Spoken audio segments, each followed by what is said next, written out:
धर्मराज युधिष्ठिर कहने लगे, हे भगवन, मैं आपको कोटि कोटि नमन करता हूँ।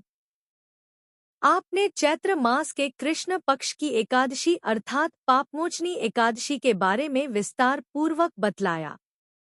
अब आप कृपा करके चैत्र शुक्ल एकादशी का क्या नाम है तथा उसकी विधि एवं महात्म्य क्या है? भगवान श्री कृष्ण ने कहा, हे धर्मराज, चैत्र मास के शुक्ल पक्ष की एकादशी को कामदा एकादशी के नाम से जाना जाता है। एक समय की बात है, यही प्रश्न राजा दिलीप ने गुरु वशिष्ठ जी से किया था और जो समाधान उन्होंने बतलाया वही मैं तुमसे कह रहा हूँ। प्राचीन काल में भोगीपुर नामक एक नगर था। वहां पर अनेक ऐश्वर्यों से युक्त पुंडरीक नाम का एक राजा राज्य करता था। भोगीपुर नगर में अनेक अप्सरा, किन्नर तथा गंधर्व वास करते थे। उनमें से एक जगह ललिता और ललित नाम के दो स्त्री पुरुष अत्यंत वैभवशाली घर में निवास करते थे। उन दोनों में अत्यंत स्नेह था, यहाँ तक कि अलग अलग हो जाने पर दोनों व्याकुल हो जाते थे। एक समय पुंडरीक की सभा में अन्य गंधर्वों सहित ललित भी गान कर रहा था। गाते गाते उसको अपनी प्रिय ललिता का ध्यान आ गया और उसका स्वर भंग होने के कारण गाने का स्वरूप बिगड़ गया। ललित के मन के भाव जानकर कारकोट नामक नाग ने पद भंग होने का कारण राजा से कह दिया। तब पुंडरीक ने क्रोधपूर्वक कहा कि तू मेरे सामने गाता हुआ अपनी स्त्री का स्मरण कर रहा है, अतः तू नरभक्षी दैत्य बनकर अपने कर्म का फल भोग। पुंडरीक के श्राप से ललित उसी क्षण महाकाय विशाल राक्षस हो गया। उसका मुख अत्यंत भयंकर, नेत्र सूर्य चंद्रमा की तरह प्रदीप्त तथा मुख से अग्नि निकलने लगी।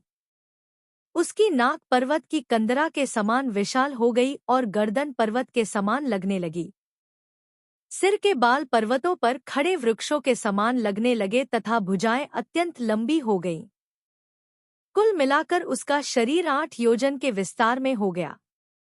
इस प्रकार राक्षस होकर वह अनेक प्रकार के दुख भोगने लगा। जब उसकी प्रियतमा ललिता को यह वृत्तांत मालूम हुआ तो उसे अत्यंत खेद हुआ और वह अपने पति के उद्धार का यत्न सोचने लगी। वह राक्षस अनेक प्रकार के घोर दुख सहता हुआ घने वनों में रहने लगा। उसकी स्त्री उसके पीछे पीछे जाती और विलाप करती रहती। एक बार ललिता अपने पति के पीछे घूमती घूमती विंध्याचल पर्वत पर पहुंच गई, जहां पर शृंगी ऋषि का आश्रम था। ललिता शीघ्र ही शृंगी ऋषि के आश्रम में गई और वहां जाकर विनीत भाव से प्रार्थना करने लगी।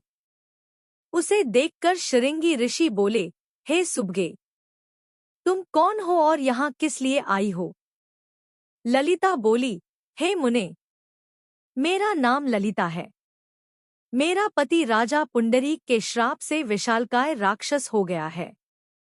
इसका मुझको महान दुख है। उसके उद्धार का कोई उपाय बतलाइए। शृंगी ऋषि बोले, हे गंधर्व कन्या, अब चैत्र शुक्ल एकादशी आने वाली है, जिसका नाम कामदा एकादशी है। इसका व्रत करने से मनुष्य के सब कार्य सिद्ध होते हैं। यदि तू कामदा एकादशी का व्रत कर उसके पुण्य का फल अपने पति को दे तो वह शीघ्र ही राक्षस योनि से मुक्त हो जाएगा और राजा का श्राप भी अवश्यमेव शांत हो जाएगा।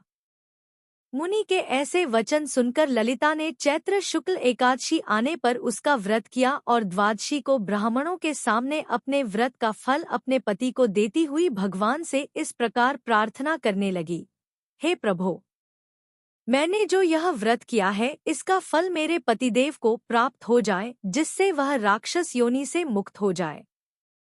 एकादशी का फल देते ही उसका पति राक्षस योनि से मुक्त होकर अपने पुराने स्वरूप को प्राप्त हुआ। फिर अनेक सुंदर वस्त्राभूषणों से युक्त होकर ललिता के साथ विहार करने लगा। उसके पश्चात वे दोनों विमान में बैठकर स्वर्गलोक को चले गए। वशिष्ठ मुनि कहने लगे, हे राजन, इस व्रत को विधिपूर्वक करने से समस्त पाप नाश हो जाते हैं तथा राक्षस आदि की योनि भी छूट जाती है। संसार में इसके बराबर कोई और दूसरा व्रत नहीं है। इसकी कथा पढ़ने या सुनने से वाजपेय यज्ञ का फल प्राप्त होता है।